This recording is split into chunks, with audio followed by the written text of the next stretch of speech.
కవితక్క గారు రాష్ట్రంలో జరగబోయే 116 మున్సిపాలిటీలు 7 కార్పొరేషన్లకు ఆల్ ఇండియా ఫార్వర్డ్ బ్లాక్ సింహం గుర్తు పైన పోటీ చేయడం జరుగుతూ ఉంది.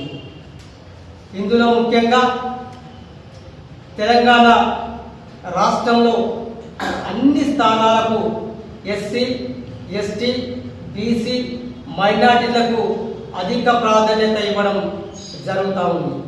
ముఖ్యంగా ఆనాడు తెలంగాణ రాష్ట్ర సాధనలో భాగంగా తెలంగాణ రాష్ట్రమే తమ ఊపిరిగా పోరాటం చేసినటువంటి ఉద్యమకారులకు అధిక సీట్లు కేటాయించి వారిని గెలిపించుకుంటామని తెలంగాణ జాగృతి రాష్ట్ర అధ్యక్షురాలు గౌరవనీయులు కవితక్క గారు భరోసా ఇవ్వడం జరిగింది.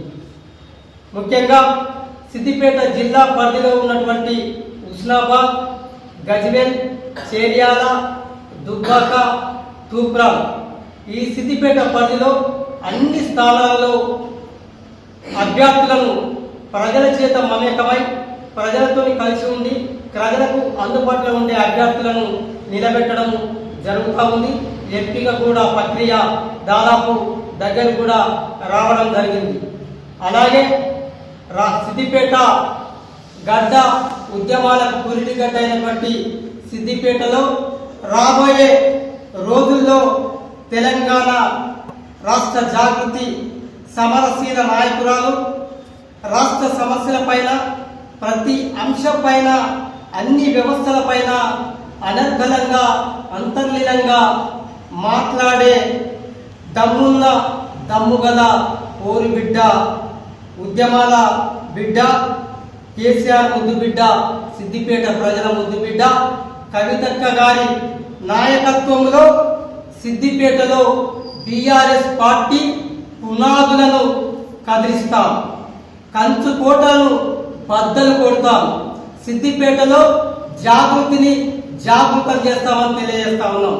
ముఖ్యంగా చాలా రోజుల నుంచి అతి త్వరలో కవితక్క గారు జనం బాట కార్యక్రమంలో సిద్దిపేటకు రావడం జరుగుతుంది. ఇక్కడ అన్ని సమస్యల పైన కవితక్క గారికి పూర్తి సమాచారం ఉంది, అవగాహన ఉంది. అలాగే వచ్చే నెల ఫిబ్రవరిలో 16 తారీఖు నుంచి 20 తారీఖు మధ్యలో రాష్ట్రంలో ఎక్కడ కట్టని విధంగా మొట్టమొదటిసారిగా రంగదాపల్లె చౌరస్తా పరిధిలో పార్టీ ఆఫీసు కూడా నిర్మాణం జరగబోతా ఉంది. మేము తెలియజేస్తున్నది ఒకటే, సిద్దిపేటలో మరో పార్టీ కవితక్క పార్టీ రాబోతా ఉంది. ఇక్కడ నుంచే సమర శంకరరావు పూజిస్తారు అక్కగారు.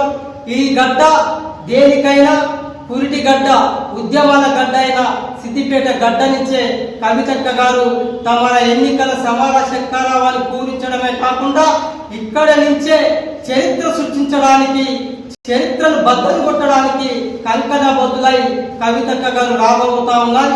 ఇక్కడ సిద్దిపేట ప్రజలకు కూడా మంచి రోజులు రాబోతా ఉన్నాయి.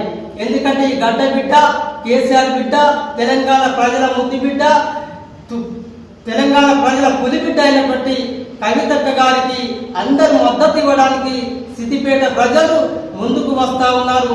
రాబోయే రోజుల్లో సిద్దిపేటకు మరొక కని విరిగని ఎలియని రీతిలో ఒక మంచి అవకాశం రాబోతుందని చెప్పి తెలియజేస్తా ఉన్నాం. జై కవితక్క, జై జాగృతి.